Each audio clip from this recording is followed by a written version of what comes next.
Por, en nombre de Dios y de la patria, se abre la sesión. Señora secretaria, la cuenta. Gracias, presidente.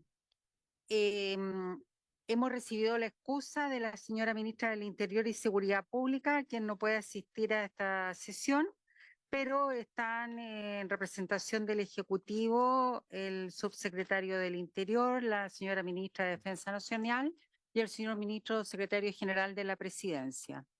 También hemos recibido un documento que en realidad lo remitió la oficina de parte de la corporación.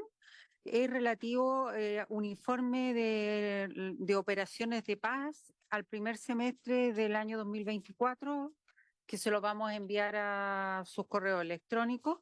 Luego tenemos varios oficios de cumplimiento de glosas de la ley de presupuesto correspondiente al año 2024 y también una solicitud de audiencia del director nacional de la Asociación Nacional de Suboficiales de Gendarmería, quien solicita exponer en forma breve, señala, respecto a un proyecto de ley que ingresó hace un tiempo a esta comisión, en segundo trámite constitucional, que autoriza al personal en retiro de Gendarmería de Chile el porte y uso de armas de fuego.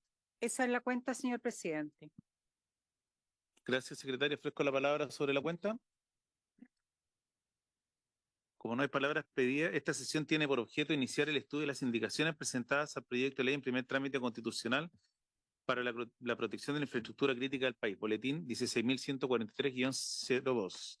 Se encuentran invitados y le damos la bienvenida al subsecretario del Interior, señor Luis Cordero, a la asesora legislativa del Ministerio del Interior, señora Leslie Covarrubias, del Ministerio de Defensa Nacional, a la ministra Maya Fernández, al subsecretario de Defensa, señor Ricardo Montero, al abogado asesor jurídico del gabinete de la ministra, señor Luis Correa, a la abogada de la Dirección Jurídica del Gabinete de la Ministra, señora Liselot Yáñez, al coordinador legislativo del Gabinete de la Ministra, señor Roberto Sáez, y del Ministerio de Secretaría General de la Presidencia, el ministro señor Álvaro Elizalde, a la asesora legislativa señora Elizabeth Matei.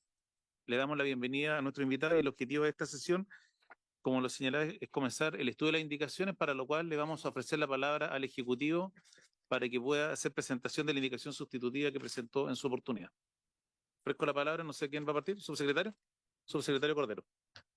Muchas gracias, señor presidente. Por su intermedio, saludo a los senadores presentes, a la ministra Fernández, al ministro Elizalde y a los equipos del Ejecutivo que concurren a esta sesión. El Ejecutivo lo que va a hacer en esta sesión es presentar el contenido de la indicación al proyecto de ley ingresado el 2 de agosto. Las indicaciones son del 9 de septiembre y enseguida recordar que para efectos del desarrollo de esta indicación, el Ejecutivo las elaboró previa conversación de la mesa técnica en que estuvieron los asesores de los parlamentarios, de los miembros de esta comisión, y en segundo lugar también del equipo del Ministerio de Defensa para absolver dudas sobre algunos de los puntos. En consecuencia, la indicación está asociada en esta parte a los efectos que voy a presentar a continuación. Nelly, por favor.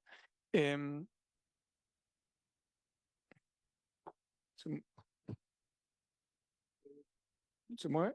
La siguiente. La siguiente.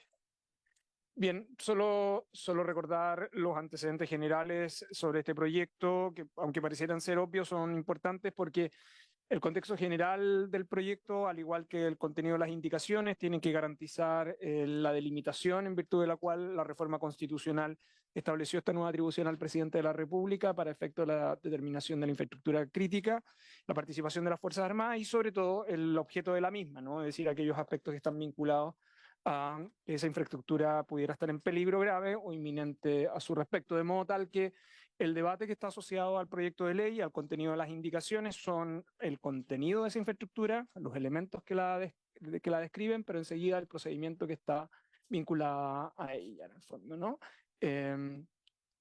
La siguiente.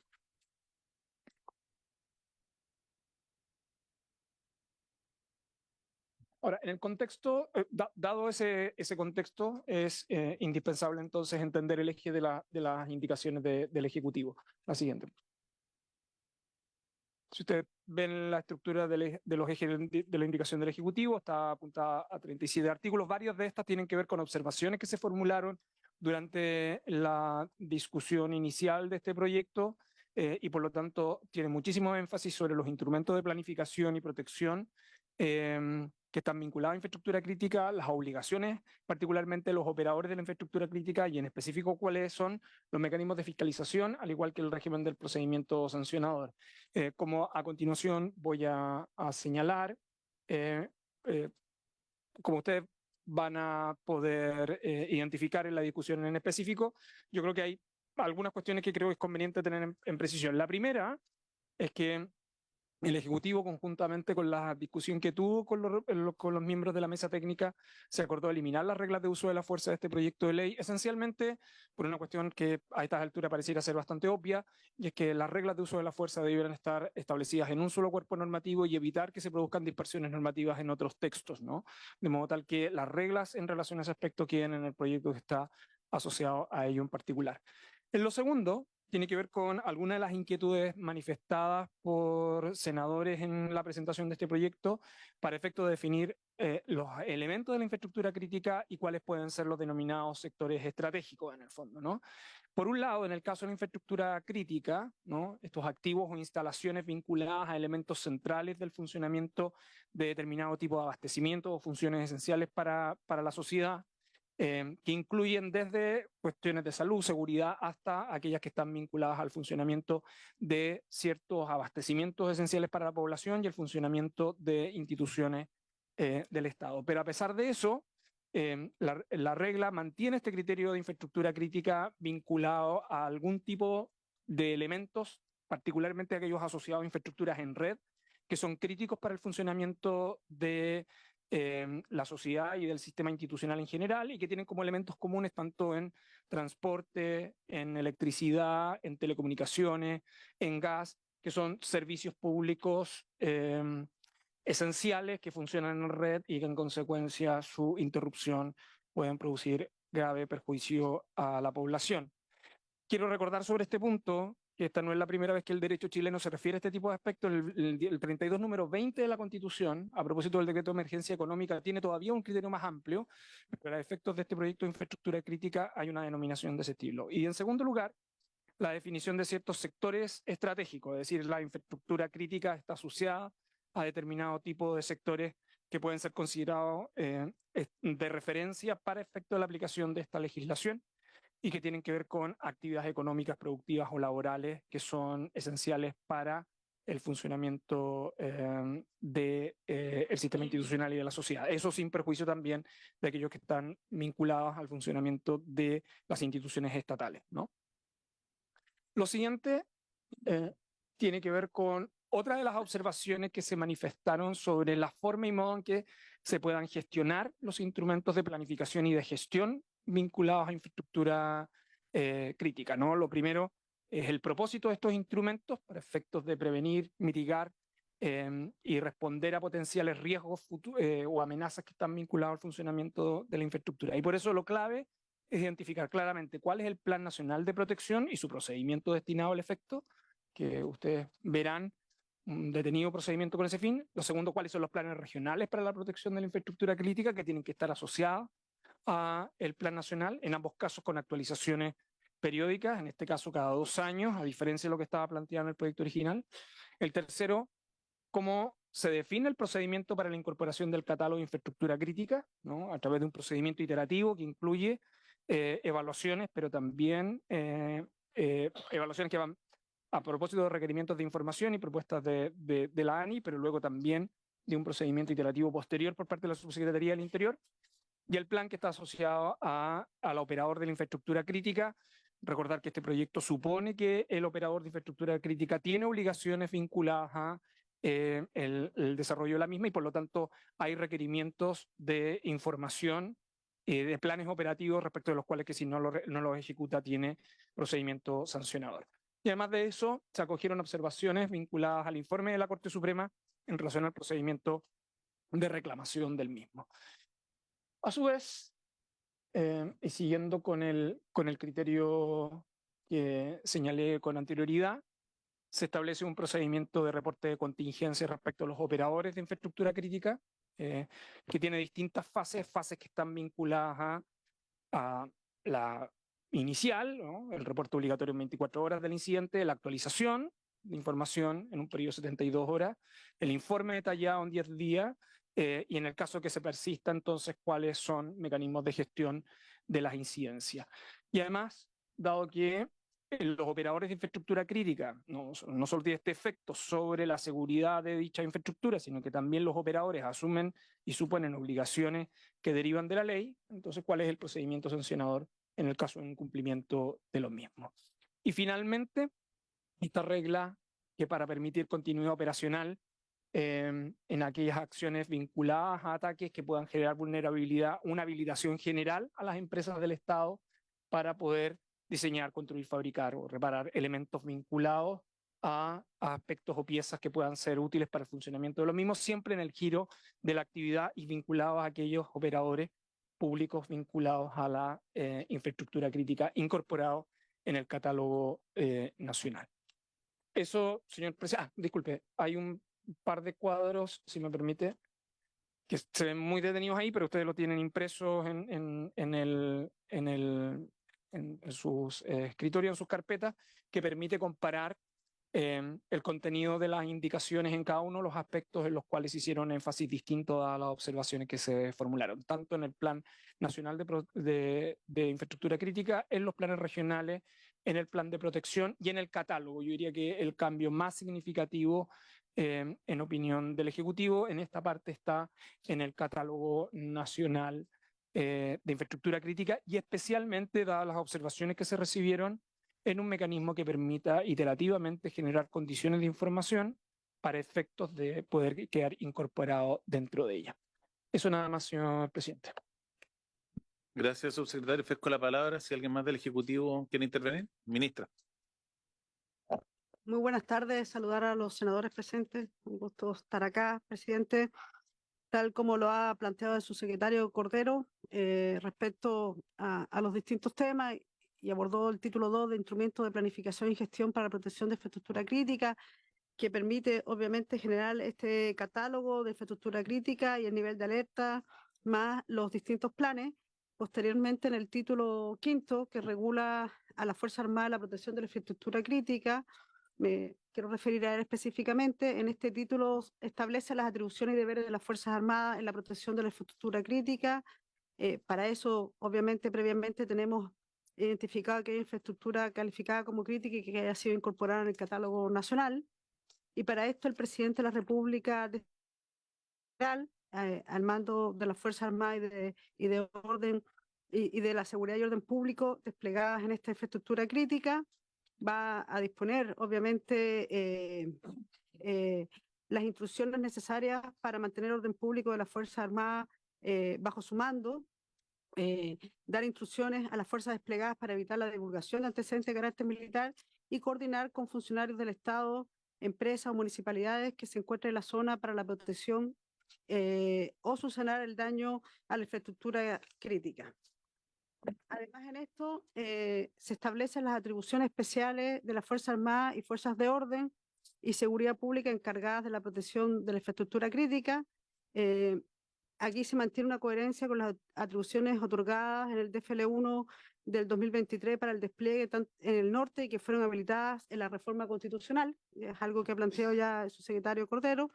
Y obviamente las atribuciones va a estar el control de la entrada y salida del perímetro respectivo en torno a la infraestructura crítica a proteger, controlar la identidad de las personas que quieran ingresar o se encuentren en el perímetro de protección, registrar vestimenta, equipaje o vehículo.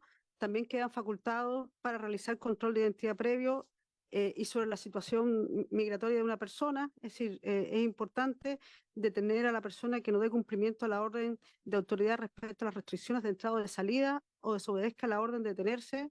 Eso está en cada uno de los artículos del proyecto. Y además, las Fuerzas Armadas, en este caso, que estén bajo el mando de este oficial general, podrán practicar detenciones en caso de flagrancia con la finalidad de poner a la persona en disposición de las fuerzas de orden y seguridad pública, que es lo que ocurre personalmente. Y además, se presentaron en agosto indicaciones que fueron trabajadas con los auditores, con los 3 auditores de la rama, que tienen que ver con la exclusión al sector defensa de las obligaciones de la ley, salvo la DGAC y las empresas del sector de defensa, ASMAR, FAMAE y ENAER, que sí deberán cumplir con las disposiciones de la ley. Y además se incorpora una norma adecuatoria que nos parece muy importante, que es que dispone que a las empresas de la defensa van a proveer, proveerán a las empresas del sistema de empresas públicas con el objeto de entregar soluciones de continuidad operacional en caso de que sí lo requieran, EFE, por ejemplo, Codelco, yo creo que eso es súper importante. Ya el subsecretario planteó que se suprimen los artículos relacionados con arreglos a la fuerza y las razones por aquello. Y además tenemos en el título sexto normas adecuatorias que nos parece importante. Ya había nombrado una de ellas, que es la habilitación de las empresas de la defensa para presentar servicios en el ámbito de sus competencias, pero también incorpora en el artículo 25 de la ley la facultad de elenco para cumplir funciones de asesoría y trabajo en la conducción estratégica que sea estratégica en los casos previstos en el numeral 21 del artículo 32 de la Constitución Política de la República. Todos sabemos, lo hemos visto, el rol que juega el Estado Mayor Conjunto, lo hemos visto tanto en el Estado de Excepción Constitucional del Sur como el apoyo brindado a propósito del despliegue de la frontera, donde el Comando Conjunto Norte ha jugado un rol fundamental en todo lo que sea el levantamiento del cifrón, el sistema fronterizo integral que ha trabajado en conjunto con Interior, con Defensa, y por tanto nos parece que la coordinación con el Estado Mayor Conjunto es relevante. Eso es cuanto puedo decir en lo que tiene que ver el capítulo quinto de defensa. Muchas gracias. Gracias, ministra. Ofrezco la palabra si es que algún señor senador quiere hacer algún comentario a la exposición del Ejecutivo. Senador Castro. Gracias, presidente. No soy integrante titular, pero tengo el interés de precisar, tal vez, de la exposición que ha hecho el subsecretario y usted, ministra. Dado que en el campo de la salud han habido distintos episodios graves en los últimos meses, especialmente a pesar de que ya viene un tiempo de desarrollo de acciones de violencia, acciones de hostigamiento, acciones bélicas a veces, sobre CESFAM u hospitales, situaciones que han ocurrido. Entonces, ¿cuál es la consideración que tiene el Ejecutivo respecto del carácter de infraestructura crítica de aquellos establecimientos de salud? No digo todos, pero sí aquellos que tienen servicio de urgencia, por ejemplo, ya sea ambulatorio o de hospitalización, donde se produce a veces la pesquisa, la atención de una persona herida, a veces en medio de un conflicto de bandas rivales, a veces con un sentido de rescate, otras veces más bien con la atemorización al personal de que deje morir a una persona en ese lugar, so pena de atentado, so pena de la vida de esos funcionarios, que son mujeres, además son el 80% en la salud son mujeres. Entonces, ¿dónde cae, a juicio del Ejecutivo, esta consideración respecto de los establecimientos de salud en estas condiciones que hemos visto reiteradamente afectadas? Ofrezco la palabra si algún senador quiere hacer alguna otra consulta.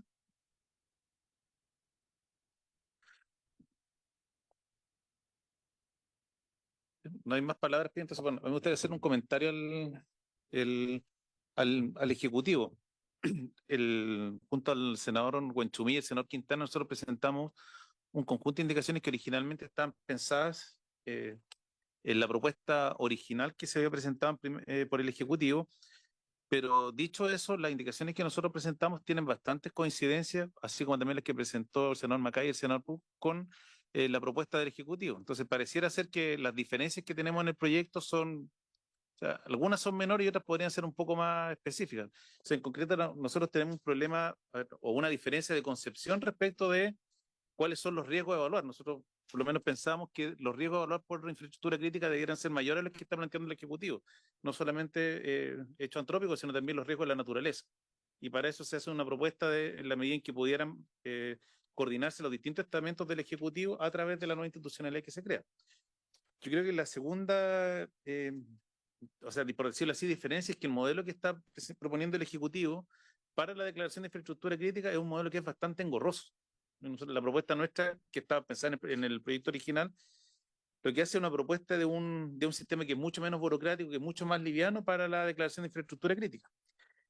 Probablemente donde tenemos una diferencia que puede ser más controversial, dice relación con el catálogo. El Ejecutivo, y no logro entender por qué sigue insistiendo en una propuesta de una suerte de catálogo abierto, nosotros recogiendo más bien lo que se ha hecho en la legislación, principalmente la legislación europea, que es la que supuestamente inspira el proyecto, más la americana. Ellos tienen definido catálogos cerrados respecto a qué se entiende por infraestructura crítica, y después hay una subregulación respecto de cada sector específico.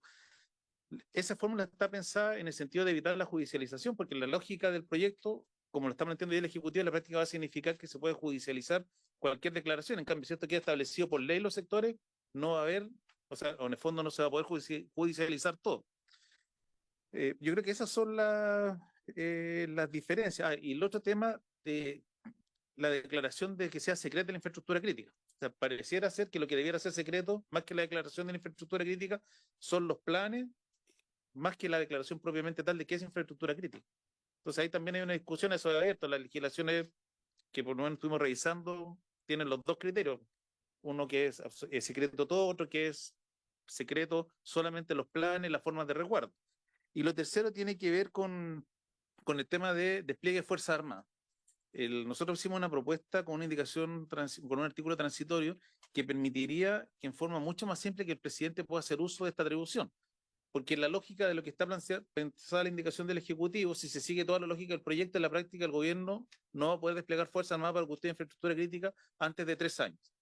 Y eso parece un absurdo. Entonces, por eso hicimos una propuesta de dar una atribución exclusiva, o sea, una facultad presidencial para que el presidente pueda disponer de la Fuerza Armada para la protección de infraestructura crítica sin que esté vigente plenamente el proyecto en su conjunto.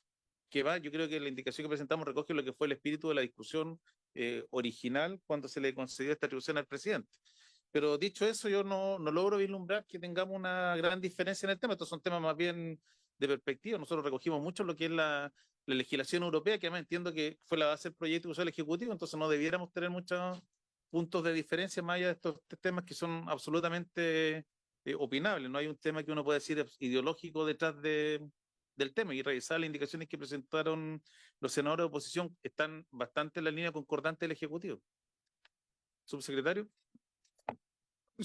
Señor presidente, por su intermedio, algunas cosas, el Ejecutivo, de hecho, una de las razones que inspira la mesa técnica tiene que ver con los enfoques a los cuales usted ha hecho referencia.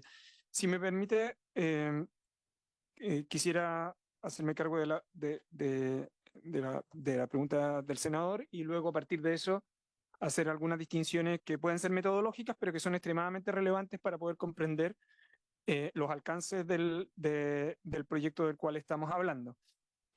En primer lugar, recordar que cuando estamos hablando de la regla de la reforma constitucional de infraestructura crítica, no es el eje central de infraestructura crítica es por un propósito funcional, que es disponer de Fuerzas Armadas, ¿no? Esto es bien importante porque el propósito de la reforma constitucional es disponer de Fuerzas Armadas para proteger infraestructura crítica. No es una reforma constitucional para declarar infraestructura crítica. Disculpe la semántica, pero es muy relevante desde el punto de vista normativo. ¿Por qué es relevante desde el punto de vista normativo? Porque servicios esenciales, servicios que no pueden ser interrumpidos sin grave perjuicio para la población, suele ser utilizado por la legislación en otros propósitos. Por ejemplo, el numeral anterior del artículo 32, el decreto de emergencia económica, descansa en eso, ¿no? A propósito de calamidad o la interrupción de servicios que pueden afectar gravemente a la población, o la legislación ambiental que ocupa la misma denominación del numeral 20 del artículo 32 de la Constitución para efecto de disminuir el plazo del sistema de evaluación de impacto ambiental. Hago esta pequeña introducción para señalar que pueden existir bienes o actividades, o puedo ejemplificar con otra cosa, ¿no?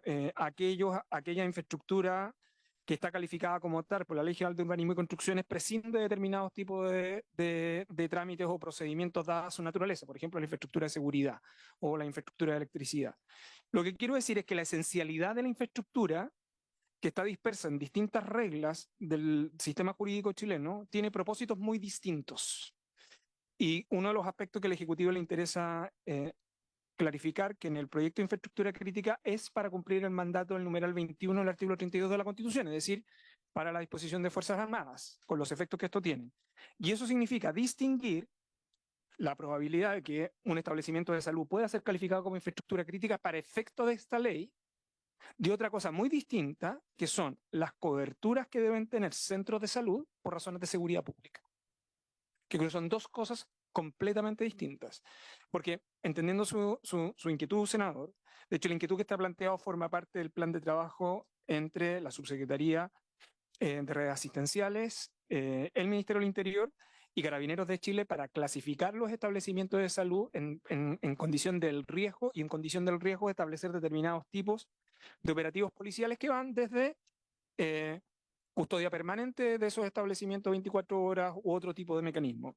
Esta observación la realizo para que no creamos que la amplitud sobre la cual descansa la indicación de infraestructura crítica y sectores estratégicos significa que todo sector estratégico siempre va a ser infraestructura crítica porque hay que respetar el propósito constitucional. Ejemplifico con la pregunta suya, porque podemos tener situaciones complejas desde el punto de vista de orden público que requieren de la custodia policial permanente, pero eso no supone que ese establecimiento deba ser calificado de infraestructura crítica. No sé si me explico. Ese primer ejemplo creo que es relevante. Lo segundo, y que esto tiene que ver, por cierto, con cuestiones de enfoque que forman parte del debate y que pueden ir adecuándose. Efectivamente, el énfasis del Ejecutivo ha estado puesto en los elementos antrópicos porque los elementos ambientales o los hechos de la naturaleza en el derecho chileno están abordados desde la regulación de las catástrofes. No quiero decir con esto que esta es una discusión respecto a la cual el Ejecutivo se quiera excluir, sino que simplemente si vamos a incorporar hechos de la naturaleza, los efectos que están asociados a ese tipo de aspectos hoy día están en la regulación de catástrofes en Chile. Lo que quiero decir con esto es que debiéramos tener cuidado a propósito de infraestructura pública, de infraestructura crítica, de no superponer sectores regulados. Esa sería mi única observación sobre ese punto. Y por último, yo comparto su opinión. El dilema de tener leyes con cláusulas cerradas, porque son mandatos legislativos, versus cláusulas abiertas que se van adecuando, es un problema estrictamente de cómo ir adecuando y un problema de opción legislativa. Es cierto el riesgo de judicialización del cual usted hace mención, pero son opciones legislativas que el gran problema de listas cerradas siempre es que puede terminar siendo una lista muy extensa o puede terminar siendo un sector muy acotado. Pero en el contexto general, las inquietudes convergen y la única preocupación que le interesa manifestar al Ejecutivo es no confundir la esencialidad de determinado tipo de infraestructura con que a todas esas infraestructuras esenciales le apliquemos esta legislación, porque responde, el propósito final es la intervención de Fuerzas Armadas, y ese yo creo que es sobre la estructura sobre la cual está construido el mandato constitucional. Eso nada más, señor presidente. Muchas gracias. Gracias, presidente. A ver, yo comparto el principio orientador que usted manifestó al comienzo de la sesión respecto a que este es un proyecto que si bien tiene menos dificultad de lo que, y particularmente desde la perspectiva de que ya se elimina o tenemos una discusión aparte por reglas de uso de la fuerza. Desde esa lógica, revisando sucintamente el proyecto, me parece que hay varias cosas donde además hay bastantes coincidencias en las indicaciones que hemos presentado los distintos parlamentarios. Quizás como sugerencia, considerando que hay un comparado de más de 200 páginas, eventualmente tener, ya lo hemos hecho en otros proyectos, la posibilidad de generar una instancia de trabajo coordinado entre los asesores parlamentarios, quizás para que puedan facilitar la discusión y el despacho de este proyecto. A mí me parece que, salvo cosas, planteo una quizás cuestión conceptual, la analizaremos en detalle cuando corresponde llegar al articulado pertinente, pero a mí me llama un poco la atención, y quizás hay alguna solución respecto al tema. Yo suscribo con usted que las fórmulas planteadas en la iniciativa, en el proyecto de ley original y las iniciativas parlamentarias lo hacen un poco más flexible y menos engorroso. Yo coincido ese criterio ordenador y tendremos que verlo cuando revisemos los artículos. Y lo segundo, ciertas obligaciones que a mi juicio se le plantean a los privados operadores, que a mi juicio pueden parecer un poco desmedidas, en el entendido que es el Estado el que tiene el monopolio del uso de la fuerza en una democracia y queremos que eso se mantenga así. Por ejemplo, cuando se le exige a los privados tomar medidas de respuesta oportunas frente a ataques para reducir impacto, interrumpir ataques y mitigar sus consecuencias. O sea, no quiero pensar que desde la perspectiva del Estado de este proyecto de ley haya siquiera una sugerencia de autotutela hacia los privados, porque obviamente es algo que se tiene que tratar de evitar, ver de qué manera la redacción de eso queda sin imponer alguna obligación en ese sentido o que pueda ser interpretada en ese sentido hacia los privados, entendiendo que es deber del Estado el monopolio del uso de la fuerza. Pero quizás como sugerencia, presidente, dado que esta es la primera sesión, entendiendo que un comparado de más de 200 páginas sería útil quizás implementar una sugerencia, una metodología similar a la que hemos empleado en otros proyectos de ley como el de reglas de uso de la fuerza.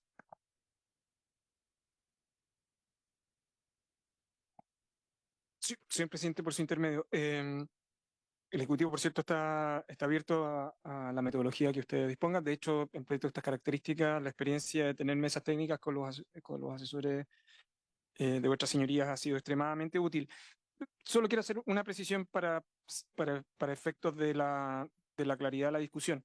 El Ejecutivo está lejos de creer que las obligaciones que están señaladas para los sujetos que tienen la condición de infraestructura crítica sea una forma de autotutela, sino que esencialmente son los planes operativos para que el sistema de infraestructura crítica pudiera funcionar.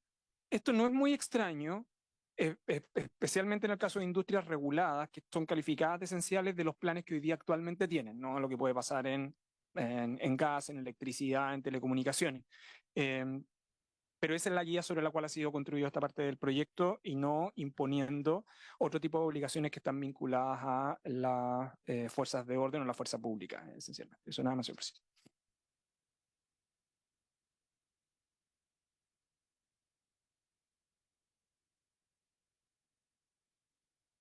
Gracias, presidente. Quería solamente a ver si me pudiera precisar el señor subsecretario, porque, bueno, de nuevo digamos, no hemos estudiado todas las indicaciones, pero como una cuestión base, digamos, ¿no?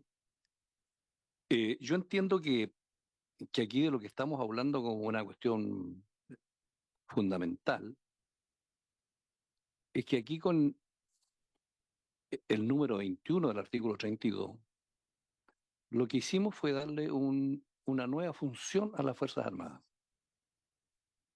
en orden a que protejan la infraestructura crítica. Y para esos efectos se le dio una atribución al presidente, diciéndole que podrá disponer, ¿no es cierto?, de las Fuerzas Armadas para la protección de la infraestructura crítica. Entonces yo creo que eso es fundamental tenerlo presente, porque eso ilumina, digamos, el conjunto de lo que vamos a hacer. Pero una segunda cuestión, ya que se pone más compleja, si la definición que hace el número 21 de infraestructura crítica nos lleva a un sistema cerrado o nos lleva a que todo es infraestructura crítica. Porque yo me acuerdo que parece que es así, Pedro podrá, el presidente podrá decirme exactamente. Esto lo vimos en Constitución, el proyecto de reforma constitucional. Y por ejemplo, en la discusión que ahí hubo, se descartó explícitamente lo que no fuera físico. Por eso se habló de sistema físico. Porque se dijo, mira, lo que es ciberseguridad, lo que es la red, lo que es lo digital no entra en infraestructura crítica que las Fuerzas Armadas tengan que proteger. Porque eso ya es incorporarse al mundo del espacio, una cuestión distinta. Entonces partimos de la base que fundamentalmente estamos hablando de infraestructura crítica, un sistema físico. Eso, entonces, para los efectos de tener claridad, digamos, para dónde vamos avanzando. Entonces, eso me lleva a la conclusión, en consecuencia de que lo que tendríamos que definir, hasta dónde podemos tener un sistema más abierto o más cerrado respecto de qué es lo que entendemos por infraestructura crítica, porque yo entiendo que esta atribución es sin perjuicio, y me pareció entenderle así su explicación, señor subsecretario, de que las facultades del orden público, el presidente las tiene ya, como para proteger, por ejemplo, un CEFAN u otra, digamos, instalación cualquiera, sin necesidad de recurrir a estas nuevas funciones de las Fuerzas Armadas. Por lo tanto, yo interpreto de que estas funciones nuevas de la Fuerza Armada tienen una interpretación restrictiva. Digamos que no es posible que se diga, mire, las Fuerzas Armadas van a estar en todos lados con todas las instalaciones, sino que tiene que ser una interpretación, digamos, restrictiva. Porque la norma general es que la protección de todo eso le corresponde a las fuerzas de orden y seguridad, y que por lo tanto la participación de las Fuerzas Armadas es excepcional, para lo cual esta reforma constitucional le entrega al jefe del Estado como encargado de la seguridad del país. En otro artículo, ¿no es cierto?, dice que el presidente es el encargado. Esta facultad, que por su condición de jefe de Estado podrá usarla, digamos, con el criterio político correspondiente, atendiendo las circunstancias excepcionales de peligro inminente, etcétera, para involucrar a las Fuerzas Armadas en una tarea que no le es propia, digamos. Exactamente, porque aquí estamos innovando. Yo entiendo así el margen del marco del debate en que vamos a tratar este proyecto, señor secretario. Quisiera que usted me pudiera ratificar o no lo que estoy señalando. A ver si entendí bien. Yo le agregaría lo que señala el senador Buenchumilla, que cuando uno revisa el proyecto, el grueso del peso del proyecto, más que el rol de la Fuerza Armada, dice relación con una suerte de nueva institucionalidad para determinar qué es infraestructura crítica y a partir de eso cuáles son las obligaciones que tienen principalmente privados para hacerse cargo de estas obligaciones. Entonces, en esa misma lógica, claro, el subsecretario tiene razón, es súper discutible si esto es números clausos o abiertos. Es un tema de técnica legislativa. La Unión Europea optó por números clausos, con señalar sectores que son estratégicos por ley. Y de ahí una subregulación respecto de cada sector específico, pero yo creo que es un tema que habrá que zanjarlo. Entonces, en esa lógica, me parece la propuesta del senador Macaya de poder armar una mesa de trabajo y poder destrabar probablemente, que yo creo que estos son los tres puntos, más lo que señala el senador Macaya, de cuáles son las obligaciones. Y lo segundo, respecto a lo que dice el subsecretario, efectivamente tiene razón. Cuando hoy día uno piensa en lo que dice relación con los riesgos o de desastres asociados a la naturaleza, están en esta ley especial. Pero quizás sería bueno, llegó el momento de que esta institucionalidad converse. O sea, porque efectivamente, por ejemplo, lo que ocurrió en Santiago hace un par de semanas atrás, tuvimos un temporal que dejó la región metropolitana 4 o 5 días sin luz. Y eso, claro, probablemente hoy día eso debería estar regulado, Senapred debería haber hecho algunas prevenciones, la SEC, pero probablemente si el sector eléctrico es un sector estratégico, aquí tiene que haber una mirada mucho más global. Entonces, por eso de ahí nosotros hemos puesto hincapié en que no hay por qué cerrarse a que, sin crear una nueva institucionalidad, coordinar la institucionalidad existente, de forma tal de que el operador del sector eléctrico sepa que, siendo infraestructura crítica, tiene que responder a ciertos criterios que le da por una parte la autoridad sectorial, que le entrega Senapred en caso de riesgo y que le entregará eventualmente el Ministerio del Interior por hecho de las personas. Entonces, por eso la idea es más que armar algo distinto, poder coordinar lo que ya existe y evitar en el fondo que al final del día el privado diga, no, pero resulta que mi interior me dijo A, Senapred me dijo B y el regulador me dijo C. Entonces, ese es el sentido de por qué mirar que esto se ha mirado en un tema global. Pero esto, como siempre digo, es materia de discusión. Senador Saavedra, después el subsecretario. Gracias. No, sobre el punto, yo creo que vamos a estar expuestos permanentemente a riesgos producto de desastres que el país vive constantemente. Está la experiencia de lo que acaba de pasar en un país que se supone desarrollado, como en España, y por lo tanto tenemos que sacar enseñanzas y lecciones respecto de esto, ¿no? O sea, no, yo creo que tiene que haber un mando único en esto y en los que hemos vivido las experiencias en efectos de catástrofe, cuando se desbanda la población y se producen los saqueos en los supermercados, los ataques a los hospitales para extraer no solo medicamentos, sino que hoy día hay uso de medicamentos como drogas, en fin, el desorden generalizado que se produce, el caos. En situaciones de este tipo creo que obligan, a mi entender, a este proyecto a también dejar esclarecido quién tiene la preeminencia respecto de la autoridad en ese minuto y por tanto la operación no solo de la fuerza pública, sino que el respaldo, el apoyo que tendrá que tener desde las Fuerzas Armadas para hacer el control del orden público en una situación de catástrofe en cualquier ciudad del país o en algún lugar en donde también, producto de un atentado, se genere un desastre mayor. Entonces, ahí ese punto creo que no debemos dejarlo tan suelto. Señor presidente, por su intermedio, a la pregunta del senador Buenchumilla, por su intermedio. El senador lleva la razón en términos de que el proyecto de ley de infraestructura crítica supone una aplicación de una cláusula constitucional restrictiva. Y yo creo que eso es una de las razones sobre las cuales yo he insistido y yo quiero reafirmar lo señalado por el senador en esos términos y el Ejecutivo entiende en esos términos la aplicación de este proyecto. Y por eso, dado que esa cláusula constitucional, al final este proyecto se traduce, al final del día, si uno lo mira con detención, es una determinación de una cláusula legal para identificar cuál es esa infraestructura crítica respecto a la cual tiene que intervenir la Fuerza Armada y por eso tiene una cuestión procedimental muy significativa.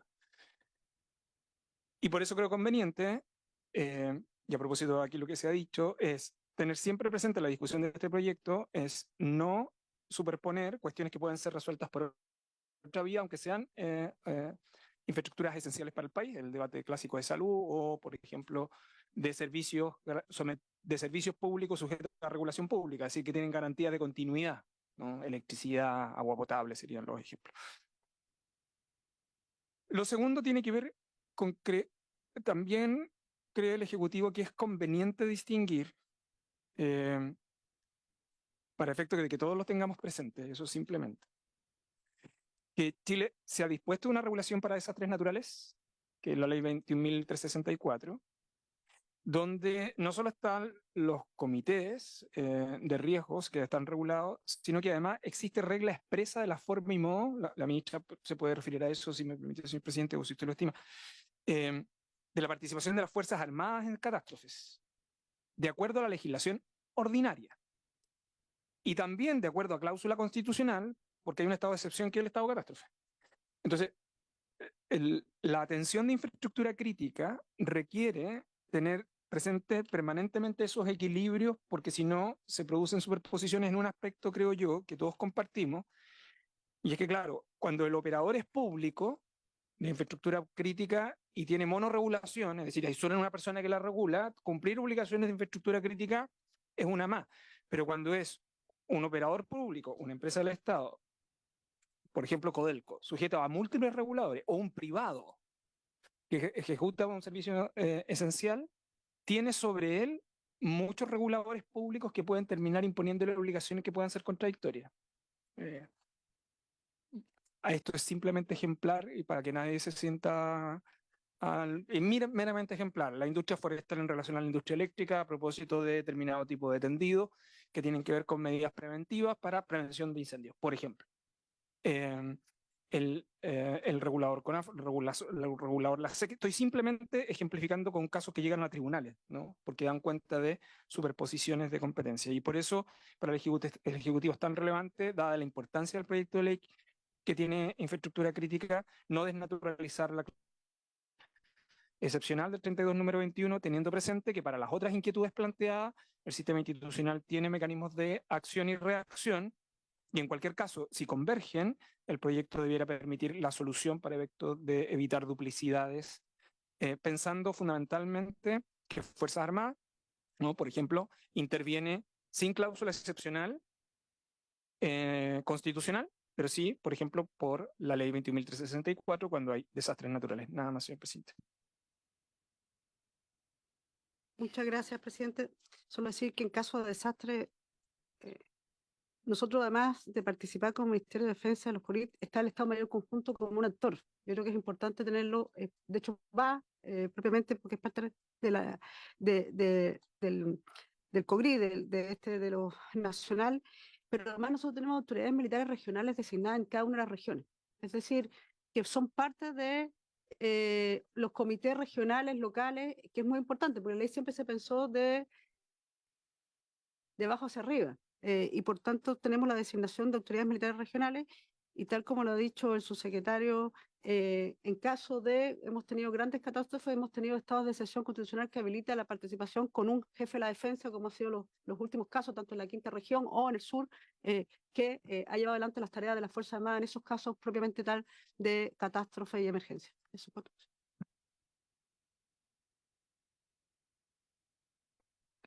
Sí, a mí se me ocurría, señor presidente, ministro, subsecretario, que que estamos de acuerdo en ese concepto restrictivo que usted señala, pero además creo que sería, por todo lo que aquí se ha dicho, ¿no es cierto?, que respecto de los riesgos de la naturaleza, hoy día existe legislación que permite a las Fuerzas Armadas actuar. Y por lo tanto eso está despejado, porque es un riesgo en el cual participan. Y por lo tanto, si se produjera, y espero que nunca se produzca en Chile lo que pasó recién en España, pero hemos tenido temporal y otras cosas de esa naturaleza, las Fuerzas Armadas han participado. Es lo que podríamos llamar un riesgo, en movimiento, lo que sucedió ahí. Y también se descartan los riesgos propios de la fragilidad humana, que es la fragilidad de nuestra salud, digamos. Eh, y en consecuencia nos queda que yo entendí que el sentido de la reforma constitucional que se hizo en su minuto establecía una participación, por así decirlo, estática de las Fuerzas Armadas.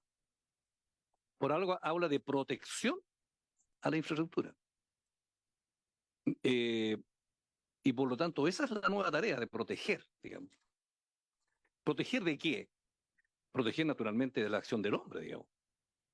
Porque si hubiéramos dicho de la naturaleza, ya tenemos legislación sobre eso. Lo nuevo es que por los peligros que existen del terrorismo, del crimen organizado, de todas las inseguridades que hoy día afectan a la sociedad, nosotros estamos pidiendo la participación restrictiva, excepcional, de riesgo del hombre, pero de manera estática de las Fuerzas Armadas, y que por lo tanto van a actuar solamente de manera reactiva frente a lo que puede ser un ataque, digamos, a esa infraestructura que se quiere proteger. Y al mismo tiempo descartando lo que sea infraestructura, por así llamarlo, diciendo un ataque digital, o que pudiera venir del ciberespacio, etcétera, que tiene una connotación distinta y no requiere la presencia física de las Fuerzas Armadas, y porque ahí entramos a un campo distinto, diferente, que no fue el propósito de la reforma constitucional. Eso.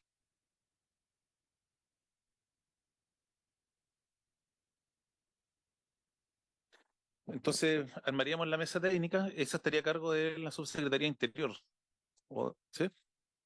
Entonces el subsecretario se encargaría a través de su equipo de poder coordinar, trabajar con los asesores en estos días, porque la idea sería que la Comisión de Defensa va a sesionar un día y en el mismo día, un día distinto, la unidad de defensa y seguridad para reglas de uso de la fuerza. ¿Sí? Subsecretario. Señor presidente, por su intermedio, sí, el Ejecutivo coordina a través de la subsecretaría con la colaboración, como se hizo con anterioridad también del Ministerio de Defensa, en una metodología similar a la que se hizo para el trabajo de esta indicación. Así que eso nada más. ¿Sí? Bueno, le damos las gracias a nuestro invitado y habiéndose cumplido el objeto de la sesión, se levanta. Recording stopped.